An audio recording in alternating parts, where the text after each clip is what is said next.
Hi friends, I am advocate Jaya Shiva. मेरी तरफ से आपको नए वर्ष की बहुत शुभकामनाएं। भगवान करे आपका नया वर्ष न्यू अपॉर्चुनिटीज से भरा हुआ हो, आपके लाइफ में और भी ज़्यादा खुशियां आएँ और पिछले साल से कहीं ज़्यादा बेहतर आपका नया साल निकले। तो आई एम रियली सॉरी कि इतना टाइम मैंने आपको इंतज़ार करवाया नए वीडियो के लिए, but because of some health issues I was not able to publish my new video, so I am here again. I am able to present another topic for you today. तो इससे पहले जो भी मैंने topics cover किए हैं, divorce by mutual consents and national commission for protection of child rights and national commission for women, I hope उन topic से आपको काफ़ी हेल्प हुई होगी. तो आज का हमारा टॉपिक है रेस्टिट्यूशन ऑफ कंज्यूगल राइट्स. तो सबसे पहले आपको मैं इसका मतलब समझा दूं ताकि आपको पता चले कि आपको पहले नॉलेज होनी चाहिए कि किस चीज़ के बारे में बातचीत हो रही है. रेस्टिट्यूशन ऑफ कंजुगल राइट्स का मतलब होता है कि अगर हस्बैंड या वाइफ में से कोई एक स्पाउस दूसरे की सोसाइटी से विड्रॉ कर लेता है विदाउट एनी रीजनेबल कॉज, तो कोर्ट की तरफ से ऑर्डर जाता है कि वो वापस जाके कोहैबिट करे अपने स्पाउस के पास. तो जो ये ऑर्डर होता है उसको हम कहते हैं रेस्टिट्यूशन ऑफ कंजुगल राइट्स. तो आई होप आपको समझ में आया होगा. मैं फिर से एक बार दोहरा देती हूँ. सपोज हस्बैंड या वाइफ में से कोई एक अपने हस्बैंड या वाइफ को छोड़कर चला जाए या उसकी सोसाइटी से खुद को विड्रॉ कर ले, तो वो कोर्ट में पिटिशन दायर करता है कि इनको बोलिए कि ये मेरे पास वापस आके रहें. तो जब ऐसा ऑर्डर पास होता है तो इसको कहते हैं रेस्टिट्यूशन ऑफ कंजुगल राइट्स. तो सबसे पहले मेरे को मैं डिस्कस करना चाहूँगी कि जैसे हमारी जो भारतीय सभ्यता है, इसमें शादी सिर्फ एक फॉर्मेलिटी नहीं है, सिर्फ एक रिश्ता नहीं है, ये एक कल्चर का पार्ट माना जाता है. ये एक पवित्र बंधन माना जाता है. तो भारतीय समाज में ऐसा बहुत कम होता है, इसके रेशो बहुत कम है कि शादी को इंसान यूं ही मतलब आज शादी किया, कल डिवोर्स कर लिया, परसों दूसरी शादी कर ली, तो शादी को बहुत सीरियसली लिया जाता है. तो हिंदू मैरिज एक्ट या भारतीय जो लीगल अरेंजमेंट है, उनकी पूरी कोशिश ये होती है कि शादी को जितना हो सके बचाया जा सके. तो उसमें इन कोशिशों में से एक ये जो प्रोविज़न है रेस्टिट्यूशन ऑफ कॉन्जुगल राइट्स, ये भी आता है. तो ऐसा क्या होता है कि ज़िंदगी में जैसे बहुत कुछ होता है, जैसे उतार चढ़ाव होता है, बहुत परेशानियां आती हैं, पर अगर परिवार वाले साथ में हो तो इंसान किसी भी मुसीबत से जूझ सकता है, लड़ सकता है. बट अगर वही परिवार वाले आपका साथ छोड़कर चले जाएं तो ऐसी घड़ियां काटनी बहुत मुश्किल हो जाती हैं. तो ऐसे ही सिचुएशंस को हम देखते हैं, हम ऐसी सिचुएशन को कैसे डील किया जा सकता है लीगली. सबसे पहले जैसे कि मैंने आपको मीनिंग समझा दिया, तो मैं आपको बताती हूँ कि रेस्टिट्यूशन ऑफ कॉन्जुगल राइट्स की अप्रोच आप कैसे कर सकते हैं. सबसे पहले क्या होता है कि हस्बैंड या वाइफ दोनों में से कोई एक ये कहता है कि अब मैं इस शादी में और निभा नहीं सकता, अब मेरे को ये शादी निभानी बहुत मुश्किल लग रही है या कोई परेशानी आ रही है, और कोई रीजनेबल एक्सक्यूज दिए बिना वो घर छोड़कर चला जाता है या वो अपने स्पाउस को एक्सेप्ट करने से, मतलब उसको उनके साथ रहने से मना कर देते हैं. तो फिर उसमें क्या होता है कि जो सफरिंग स्पाउस है, जिसको छोड़कर जो दूसरा स्पाउस है चला गया है, वो डिस्ट्रिक्ट कोर्ट में जाकर एक पिटीशन फाइल कर सकता है कि आप प्लीज़ मेरे हस्बैंड या वाइफ को बोलिए कि वो वापस आकर मेरे साथ रहें, उनके जाने का कोई रीजनेबल कॉज नहीं है. तो ये जो पिटीशन होती है, इसका नाम जैसे कि मैंने आपको शुरुआत में ही बता दिया, रेस्टिट्यूशन ऑफ कॉन्जुगल राइट्स है. इसके अलावा अगर फिर कोर्ट क्या करता है, कोर्ट पहले कंप्लेंट को समझेगा, पिटीशन को समझेगा, उसके बाद वो विटनेसेस को बुलाएगा, सारे डॉक्यूमेंट्स प्रूफ्स वगैरह होंगे. ठीक है. तो जो स्पाउस छोड़कर चला गया है उसको ही उसके उसके कंधों पर ही ये बर्डन है the burden of proof lies on the shoulder of the spouse who has left the society of the other. तो उसी का जिम्मेदारी बनती है कि वो प्रूव करे कि मेरा अपने स्पाउस को छोड़कर जाना जायज़ था। जायज़ ये बात सही भी है कि भाई अगर आप छोड़कर जा रहे हैं तो आप वजह तो बताइए कि आप छोड़कर क्यों जा रहे हैं, ठीक है। इसके अलावा एक और इसमें होता है, एक प्रोविज़न है कि सपोज़ एक वाइफ है, वो छोड़कर गई है, ठीक है, या हस्बैंड छोड़कर गया है, तो उसमें जो विटनेसेस होते हैं, उसमें जो वाइफ के जो पेरेंट्स होते हैं, उनका जो विटनेस है उसको सीरियसली कंसिडर किया जाता है। तो आप ये बात दिमाग में ज़रूर रखिएगा, इस बात को ध्यान रखने वाली है। अगर आप इस चीज़ को फाइल कर रहे हैं, इस पिटिशन को फाइल कर रहे हैं, तो इस चीज़ को ज़रूर दिमाग में रखिएगा, ठीक है। पर अगर सारे विटनेसेस और प्रूफ्स देखने के बाद कोर्ट सेटिस्फाई हो जाता है कि ये जो वाइफ या हस्बैंड अपने स्पाउस को छोड़कर गए हैं, इनके पीछे कोई रीजनेबल कॉज नहीं है, तो वो एक ऑर्डर पास करती है रेस्टिट्यूशन ऑफ कॉन्जुगल राइट्स का। तो वो कहती है कि आप जाकर वापस अपने हस्बैंड या वाइफ के साथ शादीशुदा ज़िंदगी को कंटिन्यू कीजिए, रिज्यूम कीजिए, और ये आप अलग जाके नहीं रहेंगे। तो एक ऑर्डर, लीगल ऑर्डर पास हो गया। अब ज़रूरी नहीं है कि अगर लीगल ऑर्डर पास हुआ हो तो जो दूसरा स्पाउस है जिसके अगेंस्ट ये ऑर्डर पास हुआ है वो इसको अग्री करे। तो पर अगर ये ऑर्डर है, लीगली एप्लीकेबल है, तो इसके पीछे इसको सख्ती से जारी करने के लिए एक प्रोविज़न है कि अगर कोई स्पाउस इसको नहीं मानता है, जब तक वो इस ऑर्डर को फॉलो नहीं करता है, उसकी जो प्रॉपर्टी है वो कोर्ट अपने पास अटैच कर लेगा कि मतलब उसको एक एक तरीके से सिक्योरिटी के तौर पर वो अपने पास अटैच कर लेगा, जब तक वो रेस्टिट्यूशन रिज्यूम नहीं करता अपने मैरिटल रिस्पॉन्सिबिलिटीज़ को दूसरे स्पाउस के पास जाकर। तो रेस्टिट्यूशन ऑफ कॉन्जुगल राइट्स तब होता है जब उन दोनों के बीच में कोई भी वो प्रॉपर कंप्लीटली मैरिटल रिस्पॉन्सिबिलिटीज़ को छोड़ कर जाते हैं। अगर वो हाफ सेमी उसको फॉलो कर रहा है, फॉर एन इंस्टेंस वो एक दूसरे से अलग रह रहे हैं बट वो अपने प्रॉपर आके रह रहे हैं, मैरिज लाइफ को इंजॉय कर रहे हैं, उनका रिलेशन आपस में मैरिटल रिलेशन बिल्कुल बढ़िया है, तो फिर ऐसे में इस पिटिशन को फाइल नहीं किया जा सकता।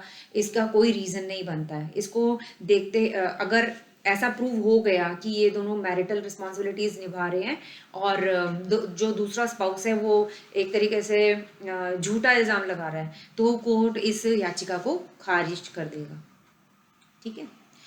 तो कुछ रीजनेबल कॉजेज, जैसे कि मैंने आपको बताया अभी, एक रीज़न जिससे कि ये याचिका पिटिशन है जो खारिज हो सकती है।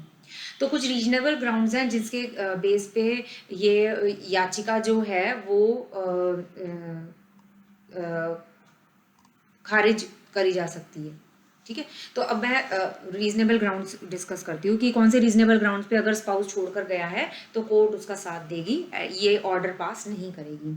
सपोज जो पिटिशनर है जिसने पिटिशन फाइल की है उसका जो बिहेवियर अपने स्पाउस की तरफ बहुत क्रूअल है और जो छोड़ कर गया है वो ये प्रॉपरली प्रूव कर पाता है, तो ऐसे में कोर्ट है वो उसका साथ देगी, डिफेंडेंट का साथ देगी और ऐसा ऑर्डर पास नहीं करेगी। इसके अलावा अगर उसका एक्स्ट्रा मैरिटल अफेयर है, जो स्पाउस है जिसको छोड़ा गया है उसका अगर पिटिशनर का एक्स्ट्रा मैरिटल अफेयर है और ये प्रूव हो जाता है तो भी court restitution of conjugal rights का ऑर्डर पास नहीं करेगी। इसके अलावा अगर जो पिटिशनर है वो लगातार जो दूसरा स्पाउस है उसके ऊपर अनचेस्टिटी यानी कि बार बार उस पर ब्लेम करता है कि यू आर नॉट लॉयल, और उस पर ब्लेम करता है कि you may have some affairs और you are not a good character, और ऐसा प्रूव होता है कि ऐसा कुछ भी नहीं है, तब भी ऐसा ऑर्डर पास नहीं किया जाएगा। और ओवरऑल अगर बिहेवियर इनडिसेंट है, प्रॉपरली देखा जाए तो 100% जो पर्सन है उसका बिहेवियर इनडिसेंट है, तो ऐसे में भी रेस्टिट्यूशन का ऑर्डर पास नहीं किया जाएगा। अगर वाइफ जो है वो एक्स्ट्रा वेगेंट है, हद से ज़्यादा वो एक्सपेंडिचर करती है और जो हस्बैंड की फाइनेंशियल पोजीशन और प्रोस्पेक्ट को अफेक्ट करता है, तो ऐसे में भी ऑर्डर पास नहीं किया जाएगा।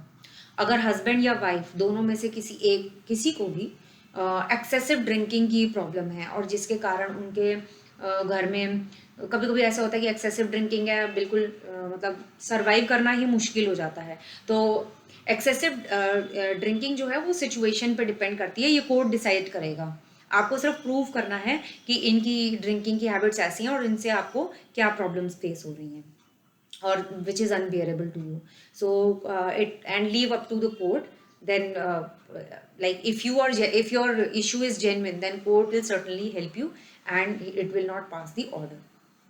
अच्छा, अगर कोई मैरिटल इंटरकोर्स के लिए हस्बैंड या वाइफ मना कर देते हैं without any reasonable cause, any sufficient cause, तो भी जो कोर्ट है, जो पिटिशन है, अगर वो रिफ्यूज कर देता है मैरिटल इंटरकोर्स के लिए, तो कोर्ट जो है वो ऑर्डर पास नहीं करेंगे। इसके अलावा बहुत ये और भी रीजंस हैं, ये तो कुछ ही रीजंस हैं जो मैंने आपके साथ डिस्कस किए थे।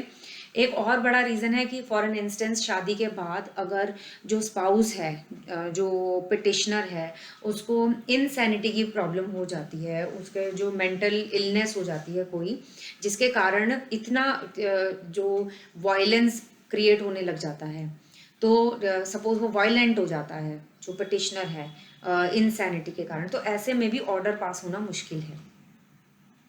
ठीक है, तो और ऐसा प्रूव हो जाता है कि जो पिटिशनर है उसका जो बिहेवियर है वो क्रूअल है, मतलब मतलब क्रूएलिटी के बिल्कुल पास है, बस क्रूएलिटी होते होते रह गई। जैसे कि सपोज वो हाथ उठाते उठाते रह गया, या उसने मतलब क्रूएलिटी की डेफिनेशन में जो भी चीज़ें आती हैं जैसे हाथ उठाना या मेंटली टॉर्चर करना या फिजिकली टॉर्चर करना, तो बस वो ऐसा लग रहा है कि बस अब वो on the verge of cruelty आ रहा है, तो ऐसे में भी ऑर्डर पास नहीं होगा।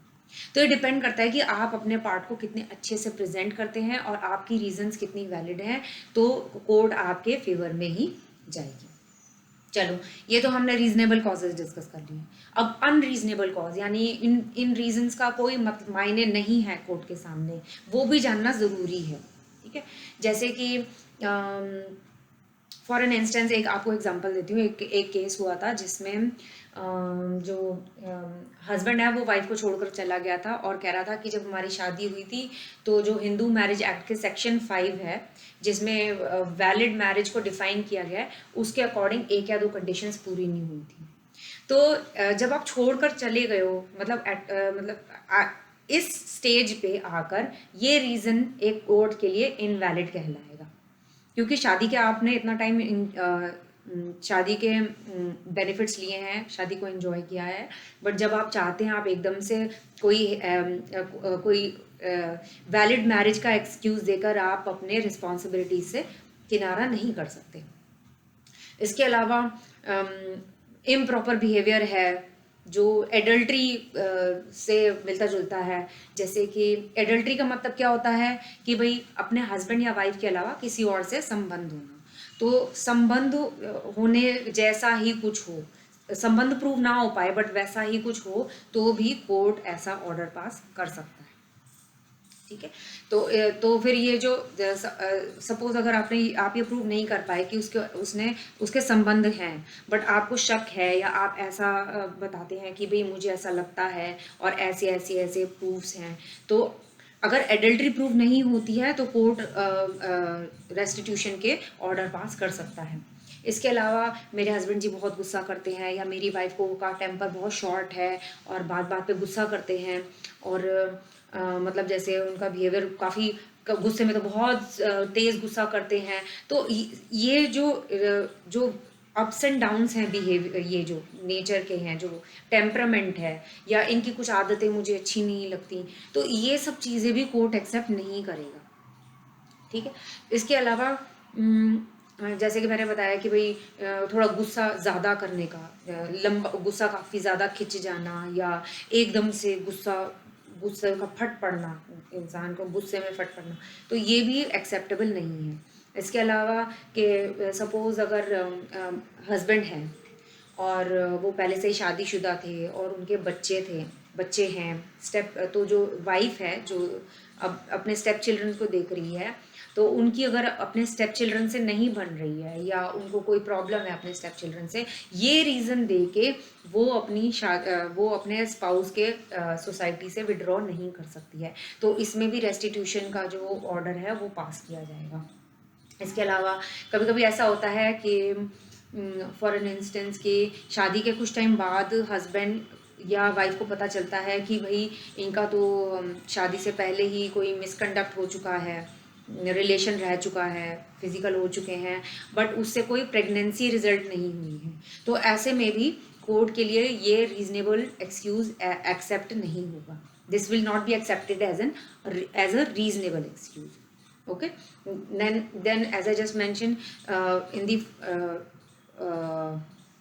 previous things that reasonable excuses में मैंने बताया था कि भाई ऐसी इंसैनिटी जिसमें इंसान वायलेंट हो जाए तो फिर कोर्ट कह देगी कि नहीं, आपको उनके पास जाके रहने की ज़रूरत नहीं है। बट अगर इंसैनिटी हो गई है और वो इतनी ज़्यादा नहीं है या बिल्कुल वायलेंस वाली नहीं है, तो ऐसे में भी कोर्ट ऑर्डर पास करेगी कि आप कोशिश कीजिए कि इनके साथ जाकर अपने रेस्टिट्यूशन ऑफ कंज्यूगल राइट्स कीजिए, अपने मैरिटल रिस्पॉन्सिबिलिटीज़ को कंटिन्यू कीजिए। तो आई होप आपको ये सारे पॉइंट समझ में आए होंगे, आपको रेस्टिट्यूशन ऑफ कॉन्जुगल राइट्स का मतलब समझ में आया होगा। क्योंकि देखिए शादी खेल नहीं है, ज़िंदगियों का सवाल होता है और भारत में तो शादी को बहुत सीरियसली लिया जाता है।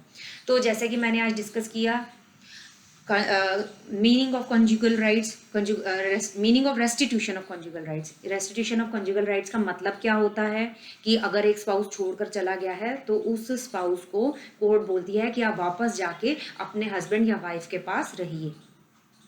मैंने ऐसे पॉइंट्स डिस्कस किए जिसमें क्या कोर्ट को लगेगा, कौन से ऐसे पॉइंट्स हैं जो रीजनेबल हो सकते हैं कोर्ट की निगाह में कि भाई हाँ ये बिल्कुल रीजनेबल कॉज है, बिल्कुल सही रीज़न पे जो हस्बैंड या वाइफ है अपने स्पाउस के सोसाइटी से खुद को उसने विड्रॉ किया है।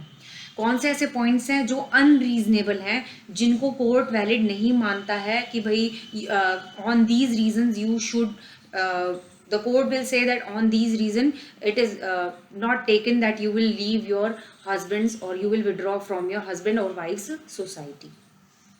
तो आई होप ये वीडियो आपको काफ़ी डिस्क्रिप्टिव लगा होगा। अगर ये किसी की हेल्प कर सकता है तो प्लीज़ उसके साथ ज़रूर शेयर कीजिए।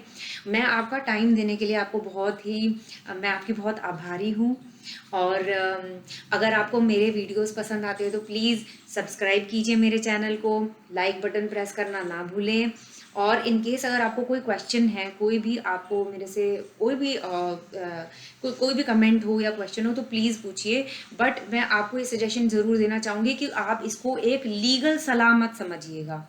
आप उसको मैं आपको साथ अपनी नॉलेज पूरी प्रॉपर शेयर करूँगी, रिसर्च करने के बाद ही मैं आपको कोई आंसर दूंगी। बट आप इसको एज अ लीगल कंसल्टेंसी मत लीजिएगा। आपको प्रॉपर एक लीगल कंसल्टेंट को के साथ कंसल्ट करना ज़रूरी है। ठीक है, तो आई होप आपको ये वीडियो अच्छा लगा होगा। तो इन केस इफ आपके पास कोई सजेशंस हैं तो प्लीज़ दीजिए। और आगे भी बहुत ही अच्छे टॉपिक्स मैं कवर करने वाली हूँ। अगर आपके पास कोई ऐसा टॉपिक है जो आप चाहते हैं कि आपको नॉलेज हो, उस पर आपको इन्फॉर्मेशन चाहिए, तो प्लीज़ मुझे बताइए, मैं ज़रूर वो टॉपिक्स भी कवर करूँगी। Thank you so much. Stay healthy, stay safe, take care.